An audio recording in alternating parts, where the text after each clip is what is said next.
All right, how's everybody doing today? Hotep, hey, this is Michael Imhotep, founder of the African History Network, host of the African History Network show. I'm a talk show host, researcher, lecturer, writer, and historian. So today is Tuesday, April 11th, 2023, and we are live. So I did Faraji Muhammad's show today, The Culture, on the Black Star Network, Roland Martin's network.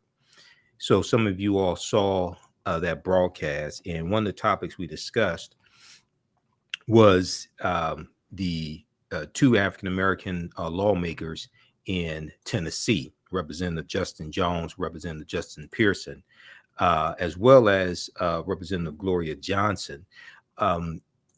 The Republicans in the Tennessee Assembly voting to expel them. Now, we know that the white woman, Representative Gloria Johnson, she was able to stay in her assembly seat by one vote.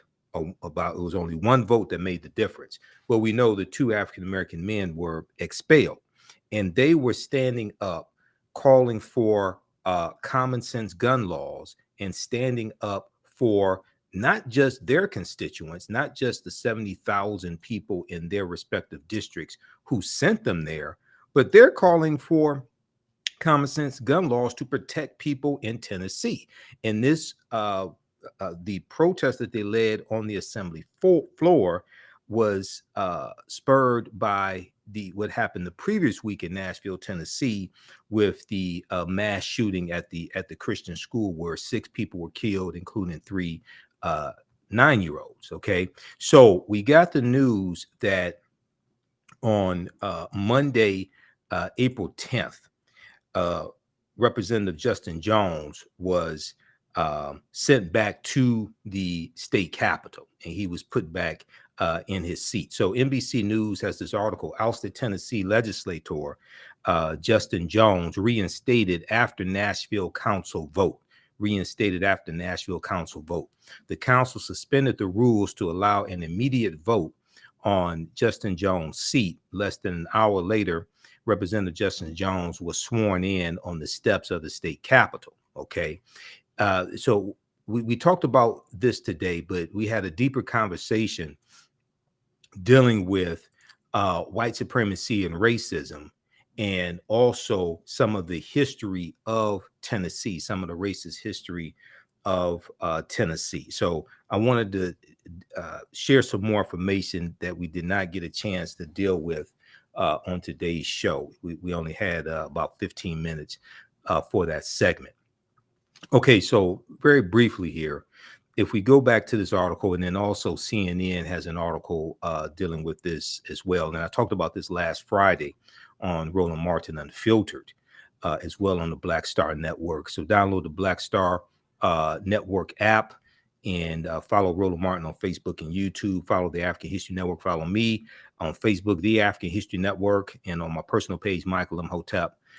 IMHOTEP, and then on YouTube, Michael Imhotep on YouTube, IMHOTEP.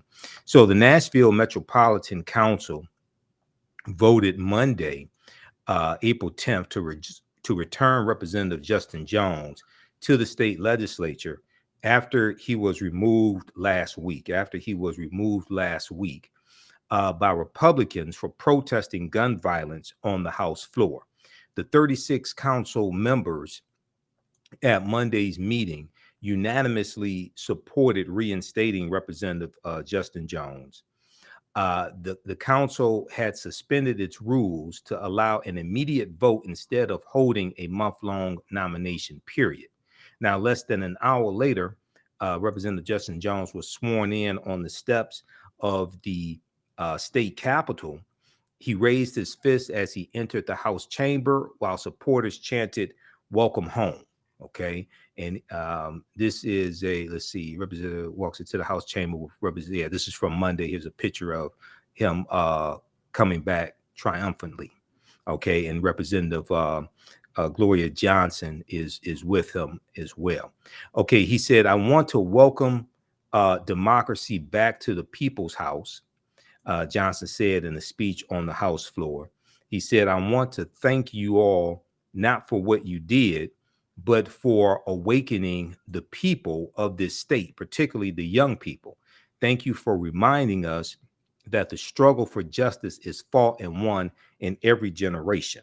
Thank you for reminding us that the struggle for justice is fought and won in every generation. Now, Representative Justin Jones and fellow Democrat Justin J. Pearson, who were both African American, were expelled last Thursday, April 6, 2023, in House votes that drew national attention to racial dynamics in the state's legislative body.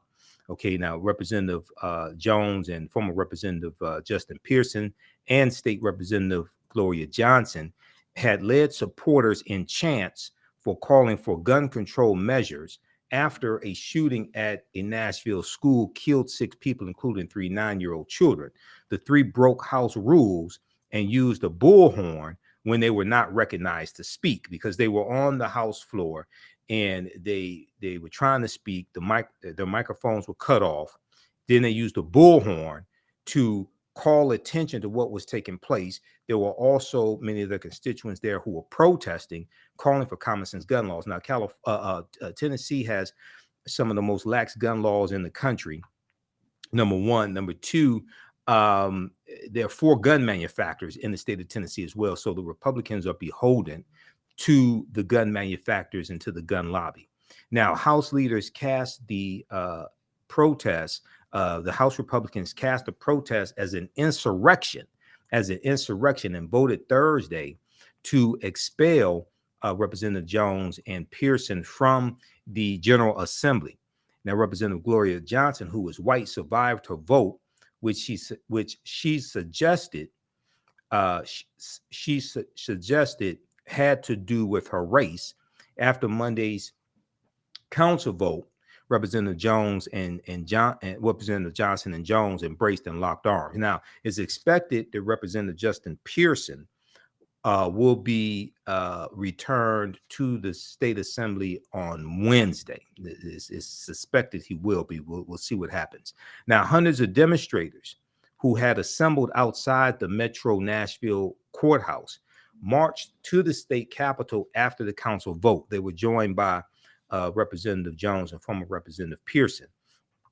Representative Justin Jones said, "Today we send a resounding message that democracy will not be killed in the comfort of silence. This is not about one person. It's not about one position. It's about a movement." Okay. Now, Representative Justin Pearson, who's also expelled, said, "You might try and silence it. You might try and expel it, but the people's power will not be stopped. The people's power will not be stopped." Okay. Now, the Shelby County Board of Commissioners, which is the body charged with choosing Representative Justin Pearson's successor, will meet on Wednesday, April 12th, to consider action to reappoint. Will consider action to reappoint Justin Pearson's successor. Will consider action to reappoint Justin Pearson to his seat, I should say.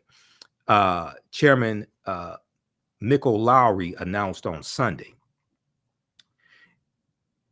Now, Chairman Michael Lowry said, "I believe the expulsion of State Representative Justin Pearson was conducted in a hasty manner without consideration of other corrective action methods." He said, "I also believe that the ramifications for our great state are still yet to be seen.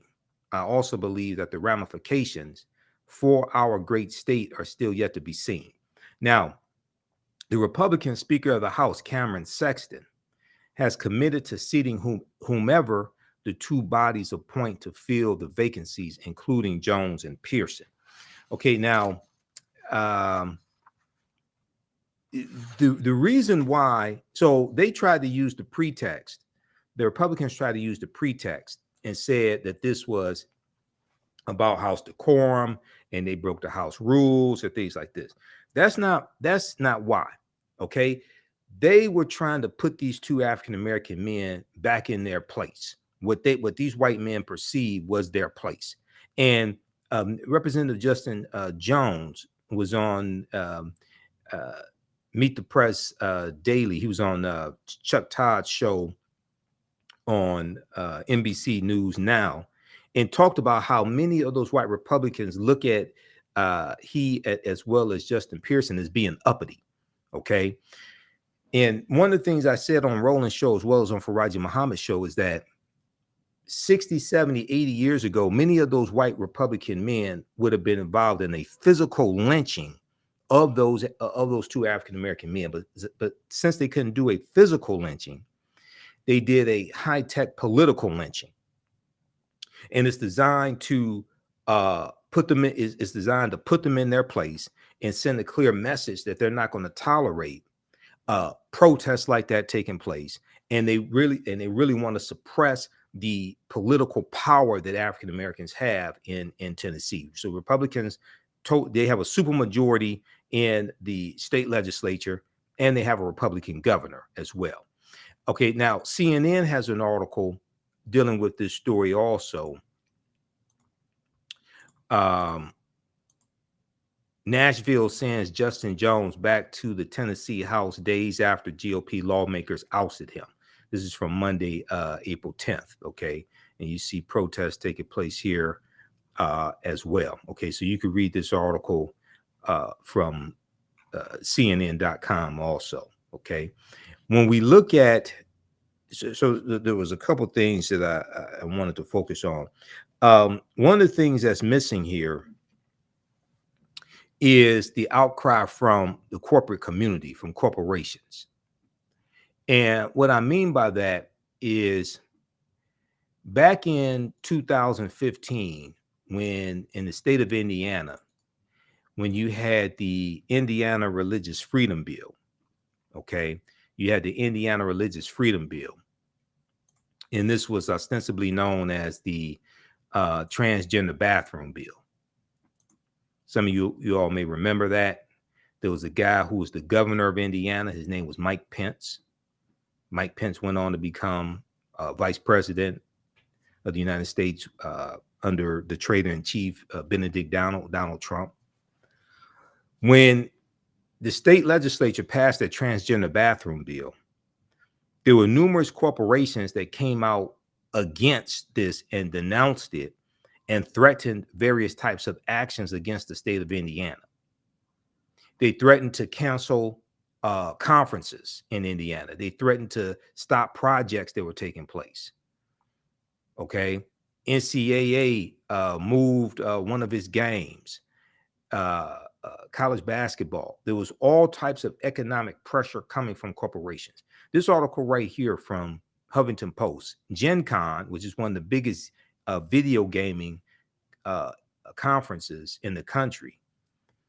Gen Con threatens to take popular convention and millions out of Indiana over religious freedom bill. America's largest gaming convention threatens to leave Indiana over anti-gay bill. This is from March 25th, 2015. Organizers of Gen Con said to be the largest gaming convention in the United States have threatened to take their event and potentially millions of dollars out of Indiana if Governor Mike Pence, Republican, signs a controversial religious freedom bill into law. Now, we know there was one gaming convention, I think it was a gaming convention. We know there was one that actually canceled and took their convention out of Indiana. Senate Bill 101 will prohibit state and local governments from substantially burdening someone's religious beliefs unless that entity can prove it's relying on the least restrictive means possible to further a compelling governmental interest, MSNBC reports. Supporters of the bill say that the legislation will protect people and business owners with strong religious beliefs from government interference. Now, Indiana also has very lax gun laws also. So you're not really concerned about protecting people from gun violence, because a lot of the illegal guns that flow into Chicago and flow into the state of Illinois come from Indiana. A lot of Republicans don't want to talk about that, but a lot of those illegal guns come from the state of Indiana. Opponents contend that the law could sanction discrimination, particularly against lesbian, gay, bisexual, and transgender individuals. Well, the corporations came out and denounced all this. I haven't heard any corporations come out and denounce what happened in Tennessee and the ouster of two African-American legislators who were standing up for their constituents and standing up to save lives in Tennessee. I haven't heard any corporations. If you know of some, please let me know. I haven't heard any corporations that came out in support of them and threatened to cancel conferences in Tennessee or stop projects or anything like that. I haven't heard of anything like that. So Gen Con, let's see, let's go back to this here.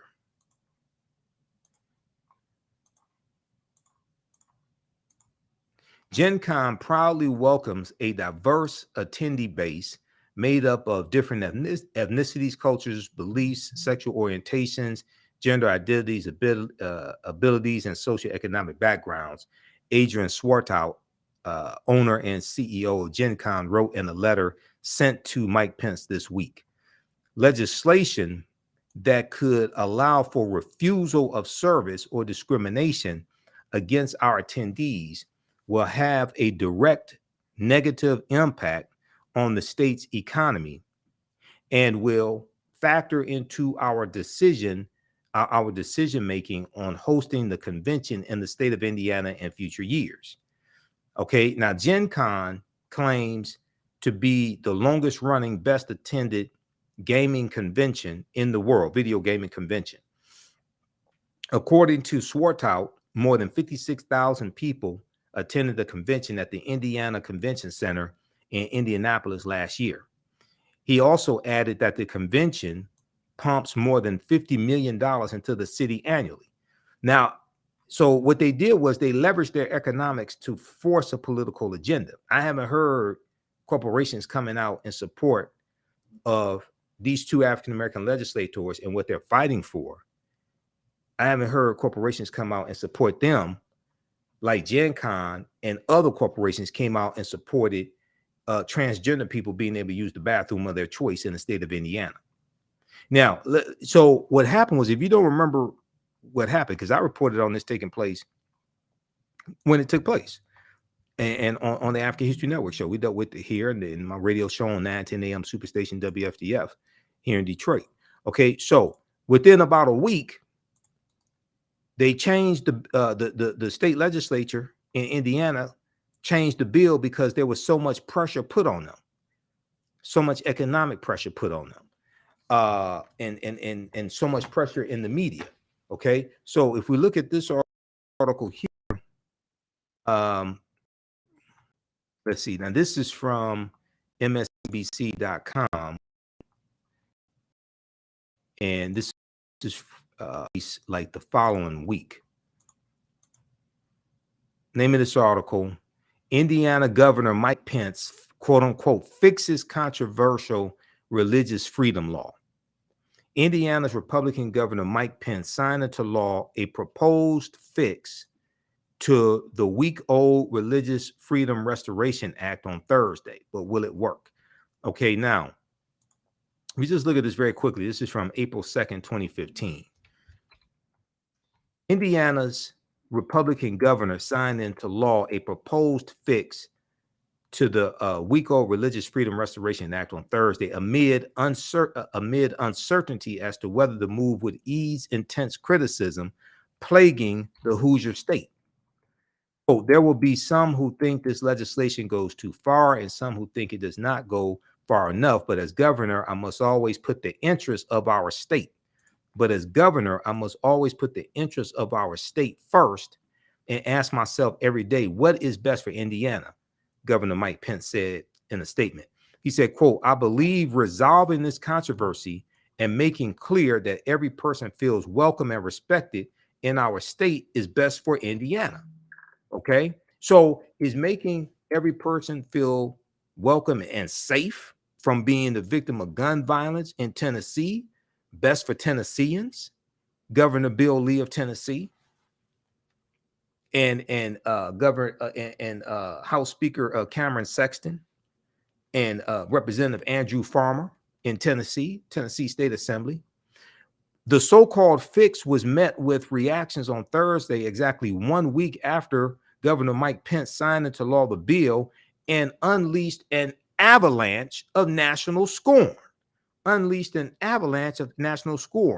While some of the measure's most influential critics from the business community hailed lawmakers' efforts to make clear that the Religious Freedom Restoration Act could not be used to discriminate against patrons on the basis of their sexual orientation or gender identity, more liberal groups argued that the clarification did not go far enough. Social conservatives, meanwhile, expressed frustration with Republican lawmakers for even considering changes that they felt could weaken the law. Okay, so now look at this. The big question now is whether this fix will effectively calm the intensifying backlash against Indiana, or whether it will create more enemies of the state. Okay, now what used to be called Angie's List, okay, the then CEO of Angie's List, Bill Osterly, said our position is that this fix is insufficient. And he announced over the weekend, back then in March of 2015, that he would halt the company's planned expansion to its campus in Indianapolis over the new Religious Freedom Restoration Act. Now, they're going to, you got to understand this. This was all over transgendered people being able to use the bathroom of their choice. Where are these same white corporations to stand up for these two brothers who were ousted, and also Representative Gloria Johnson, who was almost ousted, and they're standing up trying to protect Tennesseans from gun violence, and they're being targeted by white Republicans, largely white male Republicans. Where's the same outrage from the corporate community? I haven't seen it. Have you seen it? If you have, please send me the articles. I haven't seen it. You can inbox us here, the African History Network, on Facebook. You can email me, AHNshow@theAfricanHistoryNetwork.com. I haven't seen the outrage from the corporate community. Quote, there was not a repeal of RFRA and no end to discrimination of homosexuals in Indiana. Employers in most of the state of Indiana can fire a person simply for being lesbian, gay, bisexual, transgender, or questioning. That's just not right, and that's the real issue here, end quote. Okay, now, so when you go research this, there was a number of corporations that came out in support. That came out in support of the LGBT community and were denouncing this bill. This is why I said, well, wait a second. If you stand up for LGBT, you have to stand up for BLACK. And we have to hold these corporations accountable as well and put economic pressure on them also. Target the top 3, 4, and look at having nationwide economic boycotts against them to pressure them to put pressure on these Republicans, because a lot of these corporations made corporate donations to these Republicans who are consistently voting against our own interests. Okay, so we have that article. Then there was one, we know Vice President Kamala Harris went there on Friday. We talked about this on Roland Martin Unfiltered. And she went there, she changed her itinerary, went there and gave a speech and gave support to the Tennessee 3, and really called attention to what's going on there.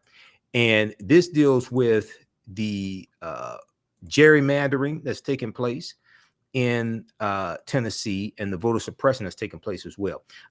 Harris meets with expelled Black Democratic lawmakers in Nashville. President Joe Biden on Friday spoke with all 3 Tennessee Democrats who were targeted for expulsion by Republicans and invited them to the White House. Now, this is from April 7th, 2023. We talked about this on Roland Martin the 5th. We actually showed live footage of it while it was taking place, because she gave her speech while we were live on the air on Friday, April 7th. All right, now, if we look at some of the history of Tennessee, we see that the Ku Klux Klan was founded December 24th, 1865 in Pulaski, Tennessee. Okay. And it was founded as a fraternal organization when you study the history of it. Pull up this article here. And the Zen Education Project has some information. There's numerous sources on this. The Zen Education Project has some information on this. We know that Tennessee is in 1881. The Tennessee state legislature passed laws to segregate public transportation, streetcars, different things like this, to segregate public transportation, because they were rolling back the advancements that African Americans had made during the Reconstruction era. Okay, 1865 to 1877, the Reconstruction era. On December 24th, 1865, the Ku Klux Klan was founded in Pulaski, Tennessee. The group became dedicated to the suppression of Reconstruction reforms and seeks to restore white supremacy through terrorist activity, including murder, rape, destruction of property, and intimidation against freed people and their white Republican allies. Okay, then they go and cite some information from the Southern Poverty Law Center that you can check out as well. But December 24th, 1865 in Pulaski, Tennessee. Okay, then we look at the Moss Store murders in 1892. We look at, Tom Moss and his friends were killed by a lynch mob in Tennessee, and he was an African American business owner, and this is how Ida B. Wells got involved in the anti-lynching movement. So there was there's a good article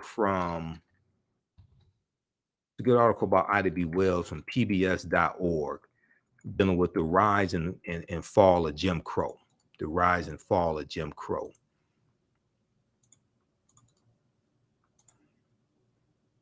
If we look at this article here briefly.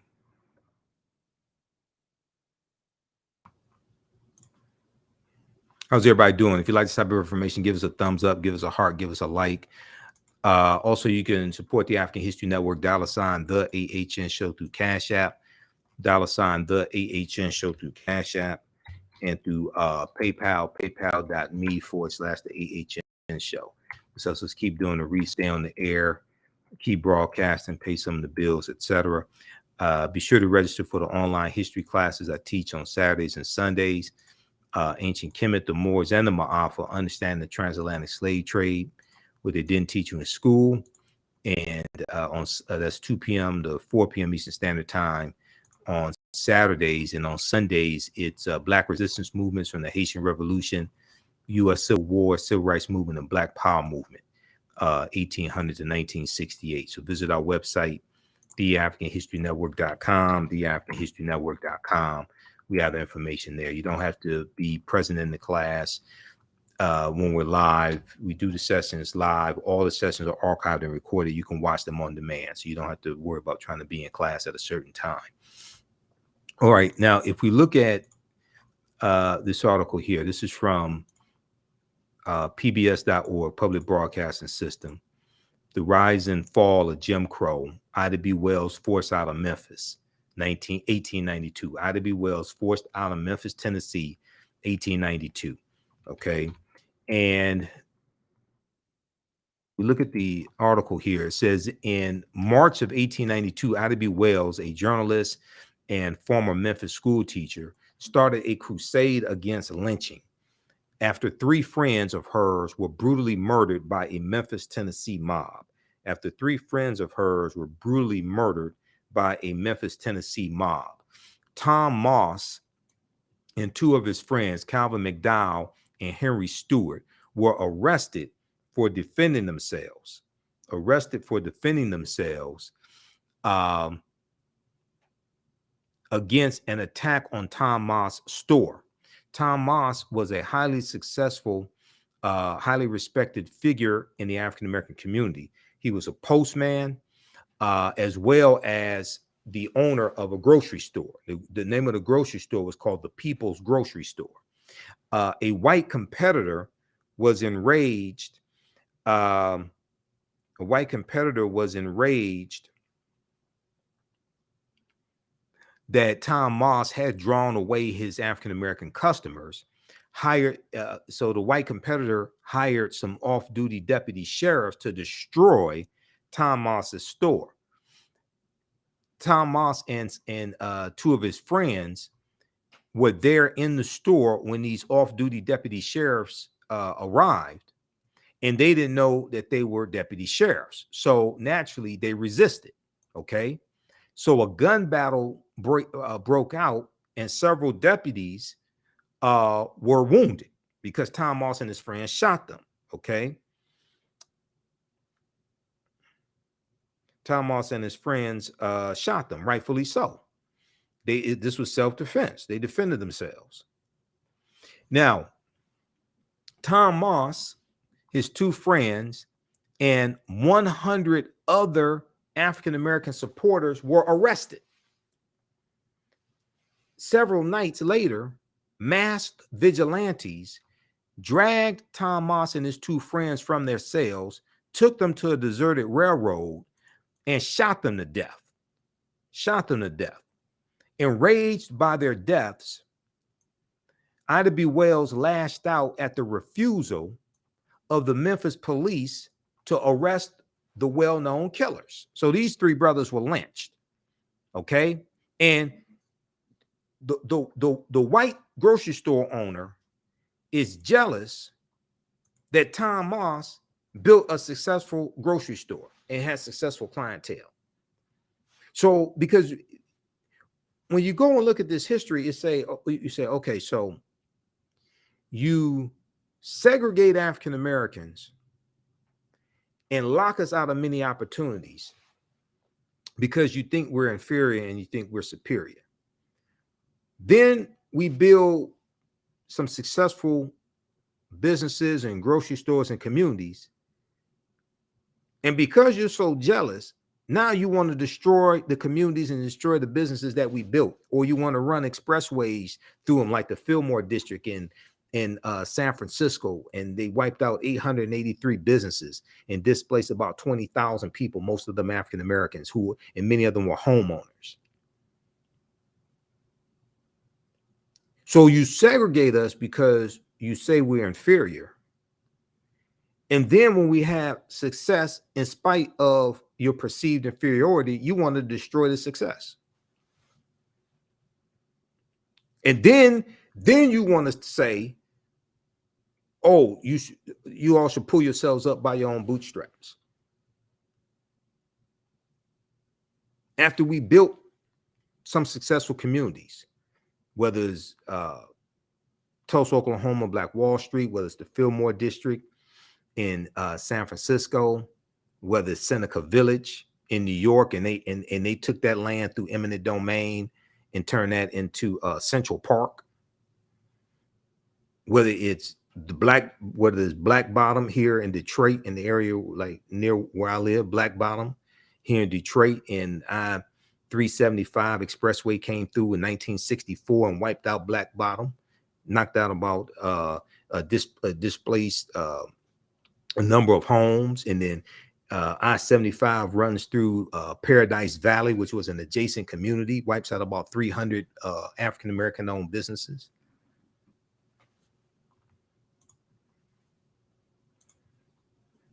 So Ida B. Wells lashed out at the refusal of Memphis police to arrest the well-known killers. She encouraged African Americans to protest with boycotts of white-owned stores and public transportation. So Ida B. Wells encouraged African Americans to, in retaliation for these murders, to withdraw economic support, redistribute the pain through targeted, sustained economic withdrawal strategies, which is the same thing Dr. King said in his last speech, I've been to the mountaintop, April 3rd, 1968. And he said we have to always anchor our external direct action with the power of economic withdrawal, which means when you have mass protests and you have marches that take place, you also have to have targeted, sustained economic withdrawal strategies to target your opponent to weaken them, so you can force your agenda, okay? So you can get the concessions that you want. Now, these lynchings that Ida B. Wells was writing about and researching, they were a turning point in her life.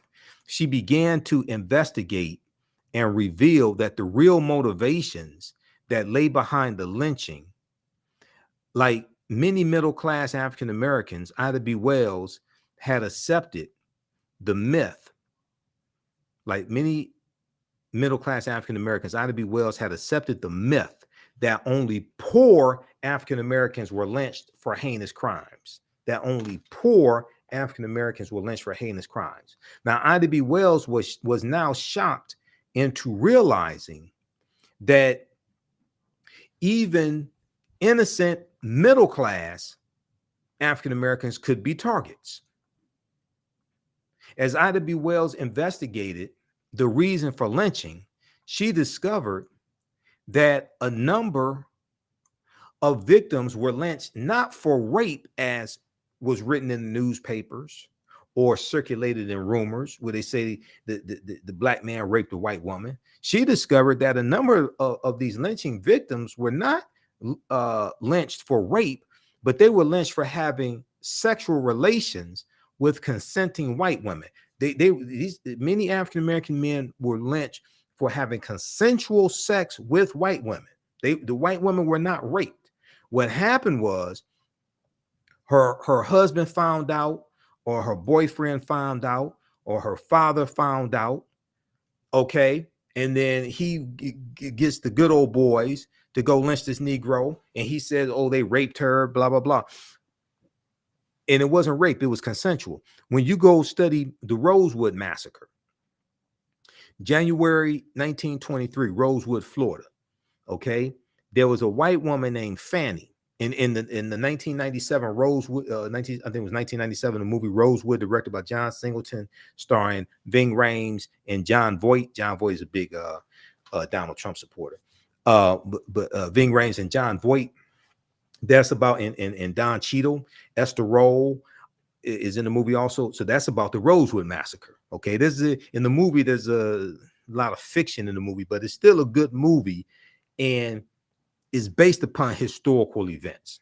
There's a lot of fiction, because the character of man portrayed by Ving Rhames, that character didn't exist. That's a fictitious character. It's probably a composite character, which is a composite of real people in actions that they did, and they put that all into one character. But the Fanny, the white woman, lied, and what happened was she was having an affair with another white man. She was cheating on her husband. Her white lover beat her. He didn't rape her. He beat her. He assaulted her. To cover up the fact that she was having an affair, she lied and said that it was a black man that broke into the house and beat her up. Okay, so at the same time, there was a nearby chain gang, and there was an escapee of that chain gang, a black man who was an escapee from that chain gang. So you have the sheriff and other white men there in the town thinking, oh, well, maybe it was this escapee who beat her up. So they go and terrorize the African Americans in the city of Rosewood, Florida, which it was a very small city. It's about 200 African Americans and one white family that lived there. The white family owned the general store. That is, and John Voight portrays the white man who owned that general store. So they go, and these white people go and terrorize the community, hunt down these African Americans, kill them, torture them, trying to find this fictitious black man. that allegedly beat this white woman's behind, and she was lying, and she was cheating on her husband. And we there was a meeting of Ku Klux Klansmen in a nearby town. There's about 500 Klansmen that come and descend on Rosewood, Florida. And these white supremacists ran all of the African Americans out of Rosewood, Florida. They then took their land. And they removed Rosewood, Florida from the map. It wasn't until decades later that people found out about the history of Rosewood, what happened. It was removed from the map. These African Americans lost their homes, they lost their land. Arnett Doctor, who was portrayed in the movie, he was a little boy at the time. He led the effort to get some type of restitution for what happened. They were able to get some type of restitution. They were successful in that effort.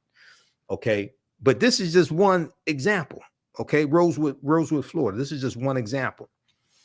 All right. Now, so Ida B. Wells discovers that a lot of the interactions with African-American men and white women was consensual. And she said, nobody in this section of the community believes that old threadbare lie that Negro men rape white women. If Southern men are not careful, a conclusion might be reached, which will be very damaging to the moral reputation of their women, end quote. So the suggestion that white women would willingly have sexual relations with African-American men enraged white men in Memphis and white people in general in Memphis, Tennessee. Since Ida B. Wells did not sign her name to her editorial, the white press assumed a man had written the article. The Memphis Scimitar, which was the white newspaper, advocated a violent response. They printed in the newspaper, "It will be the duty of those who he has attacked to tie the wretch to a stake, stake, brand him in the forehead with a hot iron, and perform upon him a surgical operation with a pair of shears." They're talking about castrating him. They printed this in the white newspaper. They're advocating castrating, they're advocating hunting down the African-American man or men and castrating them. Now, a mob of white men destroyed Ida B. Wells' newspaper office while Ida B. Wells was out of town. Forced to remain in the North, Ida B. Wells launched a national crusade against lynching that would capture the attention of the nation and Europe. So we know we did not get a national anti-lynching law till 2022, the Emmett Till anti-lynching bill signed into law by President Joe Biden. It took 122 years from 1900, when Representative George Henry White of North Carolina, who was the only African-American left in Congress after the southern states rewrote their state constitutions to oppose poll taxes and literacy tests and property ownership requirements, grandfather clauses, things like this, and to suppress the African-American vote. So then we got wiped out of a lot of elected office, statewide office, but as well as Congress. He was the only only African-American left in Congress. He proposed the first anti-lynching bill, federal anti-lynching bill. That was in 1900. It took 122 years for an anti-lynching bill to actually be signed into law. Okay, so we've got the Monster murders. We've got Nathan Bedford Forrest, the Fort Pillow massacre. Okay, I mentioned that as well on Faraji Muhammad's show, and Roland Martin and Filtered study. Now we teach about the Fort Pillow massacre in the class I teach on Sundays. Black resistance movements from the Haitian Revolution, U.S. Civil War, Civil Rights Movement, and Black Power Movement, 1800 to 1968. So when you go to our website, TheAfricanHistoryNetwork.com, we have information there about that. Okay, now the Civil War. Read this article here by Deneen L. Brown for the Washington Post, October 28, 2018. The Civil War massacre that left nearly 200 black soldiers murdered. The Civil War massacre that left nearly 200 black soldiers murdered. turn on the screen share here. So this is about this white supremacist named Nathan Bedford Forrest, who goes on to become the first Grand Wizard of the Ku Klux Klan in 1867. Okay. Now here's a picture of Nathan Bedford Forrest. David Thomas Sr., Deputy Executive Director at the Veterans Administration's Office of Small and Disadvantaged Business Utilization, says he removed this painting from his office after a Washington Post reporter made him aware that its subject, Nathan Bedford Forrest, was a Confederate general and slave trader who served as the Ku Klux Klan's first leader. He was the first Grand Wizard, Nathan Bedford Forrest, this white supremacist. To many people in Tennessee, he's a hero. He's from Tennessee. To many people in Tennessee, he's a hero. How do we know? Well, they had the bust of Nathan Bedford Forrest in the Tennessee state capitol for decades up until July of 2021. Okay, up until July of 2021. There's a article here, and I've talked about this before, and we deal with all this in the class because this is like a really, really important piece of history. This article right here from Fox Channel 17 out of Tennessee.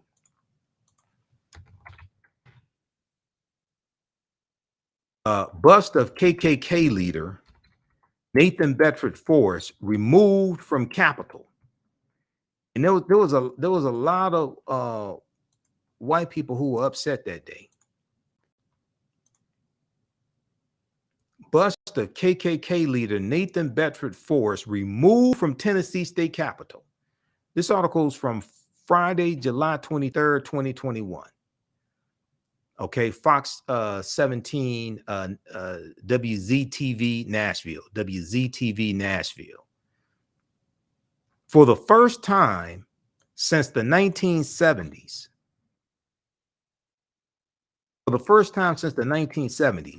the Tennessee Capitol is no longer home to a bust of early Ku Klux Klan leader and Confederate General Nathan Bedford Forrest.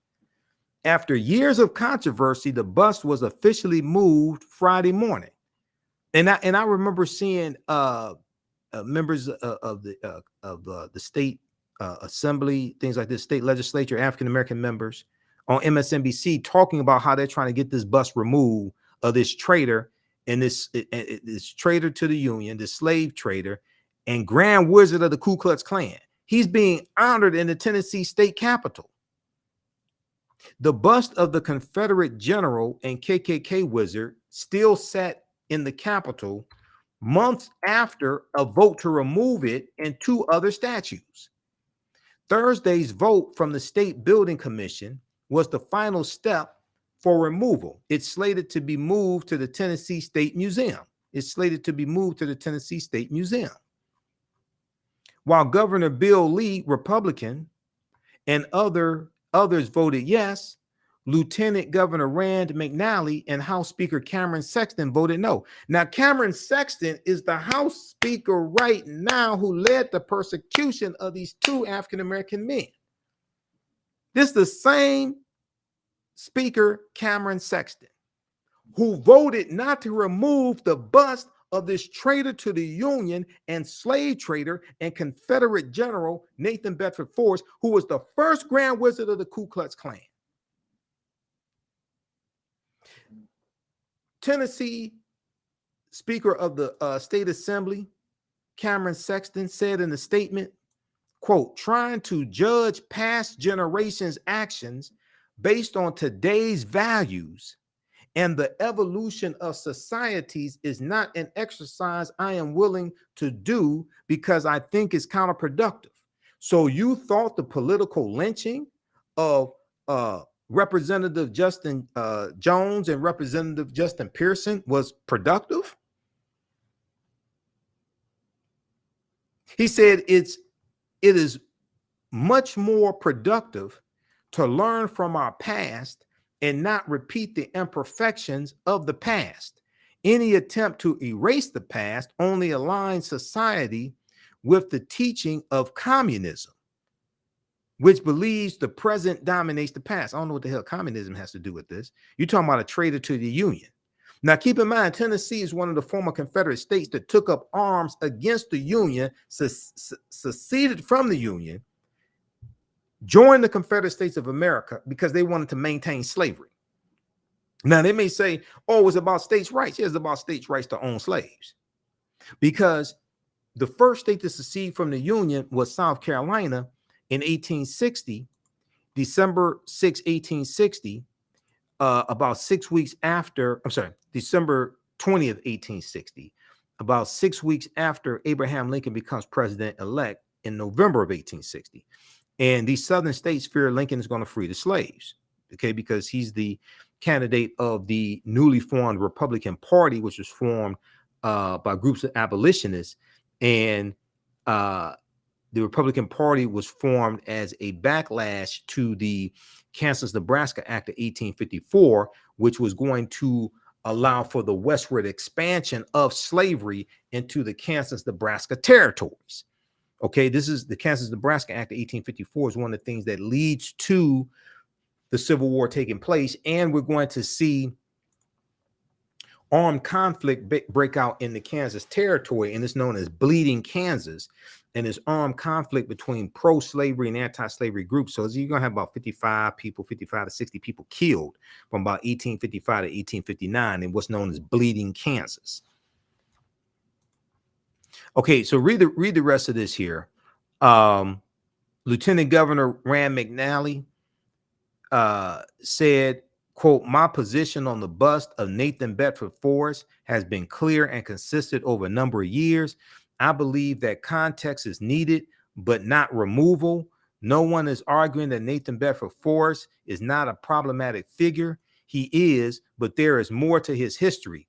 His life eventually followed a redemptive arc, which I hope is outlined in great detail in our state museum. Lieutenant Governor Rand McNally said in part. He went on to say, this is not the end, it is the beginning. The left will move on to the next figure or monument and demand that we again kneel at the altar of political correctness. While the governor and the constitutional officers did not stand with me today, I hope they will next time, because more fights are coming. Now, Representative Antonio Parkinson, chairman of the Tennessee Black Caucus of state legislatures, issued the following statement on the vote to remove the bust of the first Grand Wizard of the Ku Klux Klan and former Confederate General Nathan Bedford Forrest. He said, we are appreciative that the State Building Commission has done the right thing in voting to remove the Nathan Bedford Forrest bust from his position in the most powerful building on our land, the Tennessee State Capitol. While this move signifies a great step in beginning to heal our divided state, we understand that this is a sensitive matter to some and a symbolic victory to others. We also understand that there is a bigger issue at stake, and this is becoming a Tennessee where all people feel welcome and free to thrive and prosper. Now let's get back to the business of improving access to quality health care, because Republicans don't want to do that. Providing a quality education for all residents, Republicans don't want to do that. They want to suppress the teaching of African American history and ban books, and putting money into the households of hardworking Tennesseans. Okay, so read the rest of this article here. Now, this deals with Nathan Bedford Forrest, the first Grand Wizard of the Ku Klux Klan, who became Grand Wizard in 1867. And he's also a former Confederate general, and he led the Fort Pillow attack, okay, the massacre at Fort Pillow in April 1864. Well, what was the Fort Pillow attack, Michael Imhotep? I'm glad you asked. Okay, now,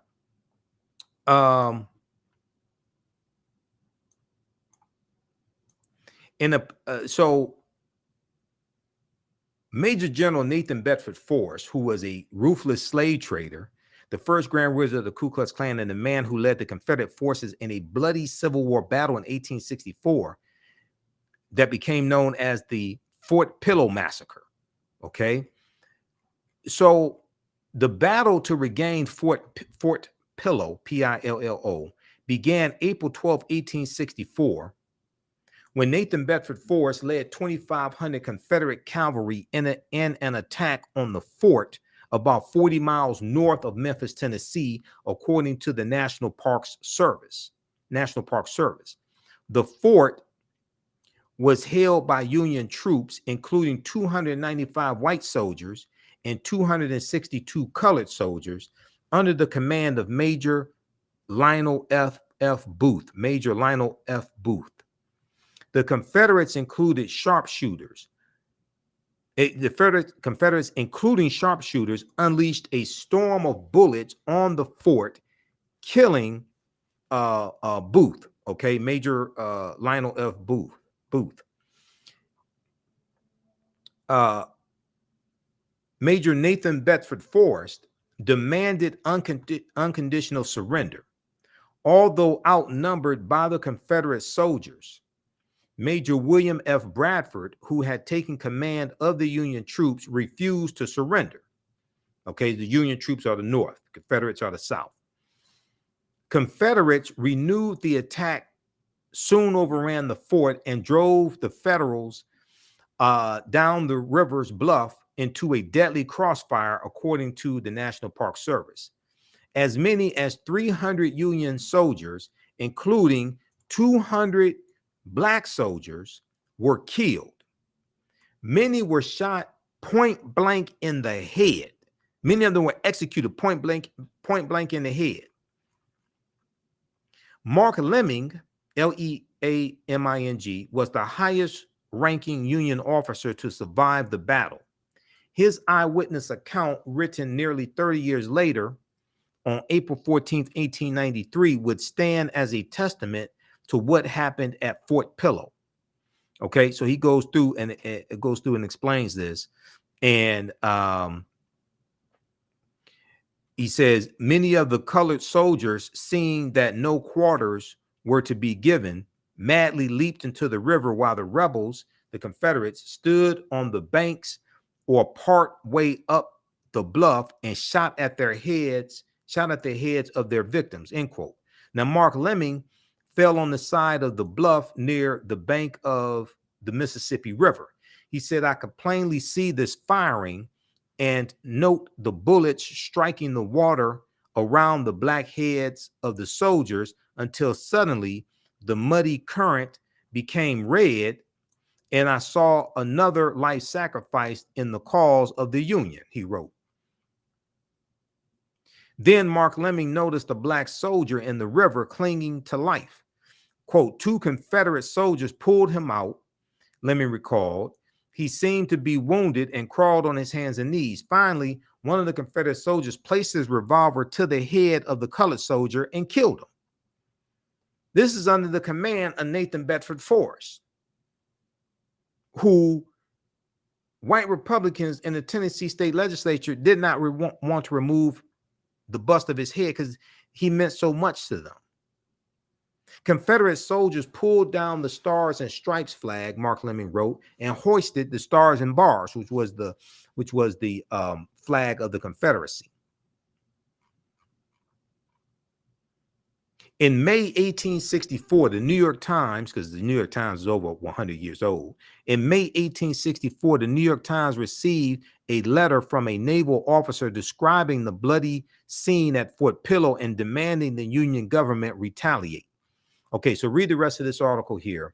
This deals with the brutal Fort Pillow massacre under the command of good old Nathan Bedford Forrest, the first Grand Wizard of the Ku Klux Klan. But he turned his life around after all that. After all that treachery, he turned his life around and settled down. And he's just a good old boy, never meaning no harm. Beats all you ever saw get in trouble with the law since the day he was born. All right. We also know that April 4th, 1968, Memphis, Tennessee, is where Dr. King was assassinated as well. We know he was there to support the Memphis sanitation workers in their strike, African American Memphis sanitation workers in their strike. And in Nashville, Tennessee, April 1960, we know you have the boycott of the downtown business district to break the back of segregation. John Nash, John Lewis, Diane Nash, Reverend C.T. Vivian. When you watch the first Eyes on the Prize series, the third installment, Ain't Scared of Your Jails, 1960, 1961, they deal with that. They talk about that as well. And it's going to be after that boycott. Shortly after that, SNCC is going to be formed, Student Nonviolent Coordinating Committee. All right. So check out this information. How's everybody doing? Check out this information here. If you like this type of information, you can also support the African History Network, $ the AHN Show through Cash App, $ the AHN Show through Cash App, also through PayPal, paypal.me/the AHN Show.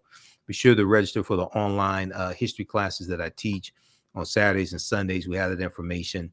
Lastly, so this story broke today.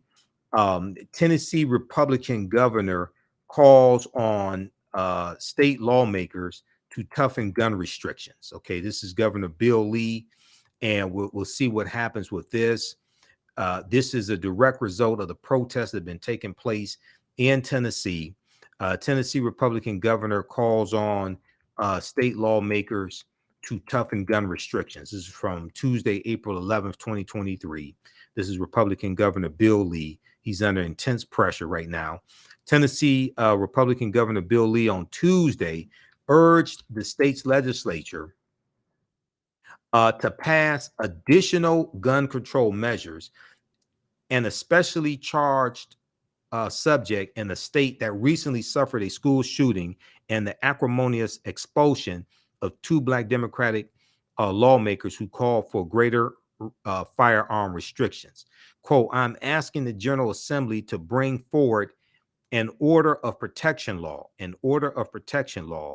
a new strong order of protection law will provide the broader population cover, safety from those who are a danger to themselves or the population, end quote, Governor Bill Lee said at a news conference, adding that he would like legislators to pass the legislation within the current legislative session, which ends in a few weeks. Now, the governor said specifics for the order of protection law had yet to be determined, but encouraged lawmakers from both parties to work together on the matter. It is unclear if the Tennessee House and Senate, which are both GOP led by a wide margin, will bring up the matter. CNN has reached out to the state's Senate Majority Leader and House Speaker for comment. Okay.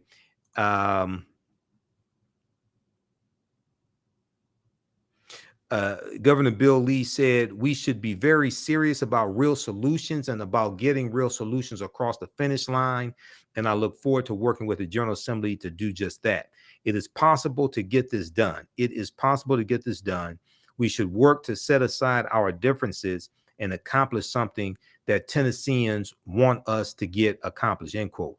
Now, Governor Bill Lee, Republican of Tennessee, signaled that he plans to sign an executive order strengthening the state's gun background checks by setting a 72-hour clock or time period for new criminal activity. Tennessee Governor Bill Lee said it will also ensure courts will provide timely and accurate information to the Tennessee Bureau of Investigations. The executive order will also require the Tennessee Bureau of Investigations to analyze the current process for sharing information during the process of buying a gun, so changes can be made if necessary, according to Governor Bill Lee. Read the rest of this article at CNN.com. Tennessee Republican governor, hold on, what is this here? Okay, Tennessee Republican governor calls on state lawmakers to toughen gun restrictions. All right, and then there was a piece that I saw dealing with the gerrymandering that is taking place in Tennessee as well. And this is how Republicans have had such a dominance in the state legislature, in the state assembly. This one here, you could read this one here. I don't have time to get into it. This is from NBCnews.com, how redistricting brought Tennessee to this moment.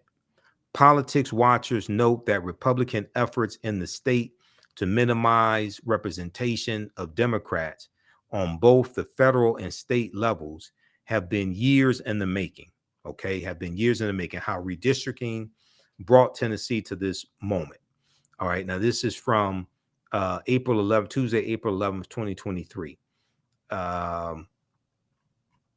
And okay, but politics watchers in Tennessee and around the nation say that what happened was nothing new for the state's GOP lawmakers, and that the process Republicans have taken to minimize the representation of Democrats on both the federal and state levels has actually been years in the making. In recent years, Republicans have redrawn maps that effectively curtail the number of districts that represent Democrats, including some of the most diverse districts in the state, and increase the number of solidly red ones. The end result has been less representation for Democrats and for Black constituents in the state house in Nashville and in the U.S. Congress. This is why voting is so important, because they were able to do this. Republicans were able to do this because they were in control, because they were voted into office. All right, so read that article as well.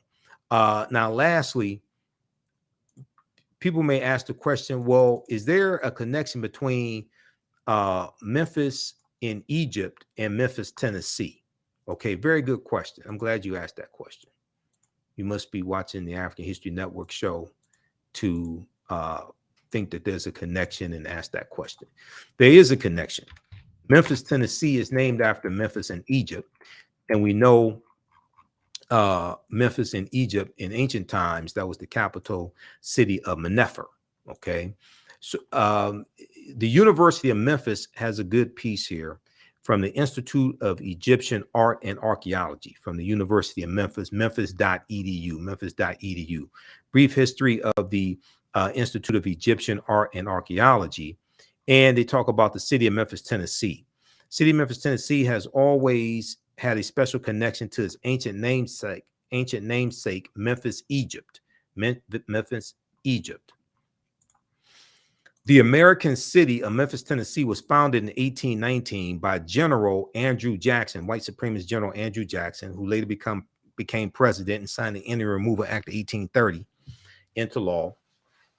General James Winchester and Judge John Overton. Okay, these were the founders of the city of Memphis, Tennessee.